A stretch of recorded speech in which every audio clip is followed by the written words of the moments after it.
Fil-programm elettorali tal-Partit Nazzjonalista se jkun hemm kapitlu sħiħ iddedikat għaż-żgħażagħ.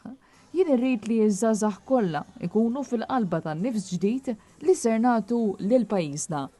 Ħabbar dan il-kap tal-Partit Nazzjonalista Borg meta kien qed jindirizza it-tnedija tal-kampanja taż-żgħażagħ bit-tema Next Level. Fid-diskors tiegħu Borg tenna li gvern immexxi minnu jassigura li l-futur ikun wieħed sabiħ għaż-żgħażagħ. Il-kap tal-Partit Nazzjonalista stqar li ż-żgħażagħ huma l-frontliners tal-Partit Nazzjonalista li se jagħmlu differenza f'pajjiżna. U għalhekk li l-Partit Nazzjonalista qed joħroġ bi proposti li jpoġġu liż-żgħażagħ fiċ-ċentru.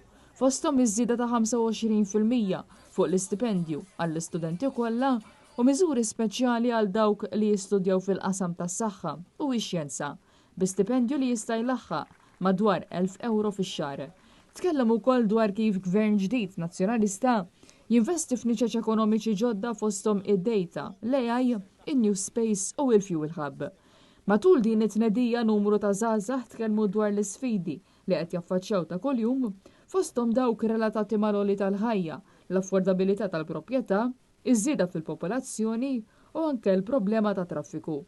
Bil-kap tal-Partit Nazzjonalista itenni li fil-jiem li ġejjin, il-Partit Nazzjonalista se jkun qed iħabbar aktar proposti li se jkunu qed jindirizzaw dawn id-diffikultajiet.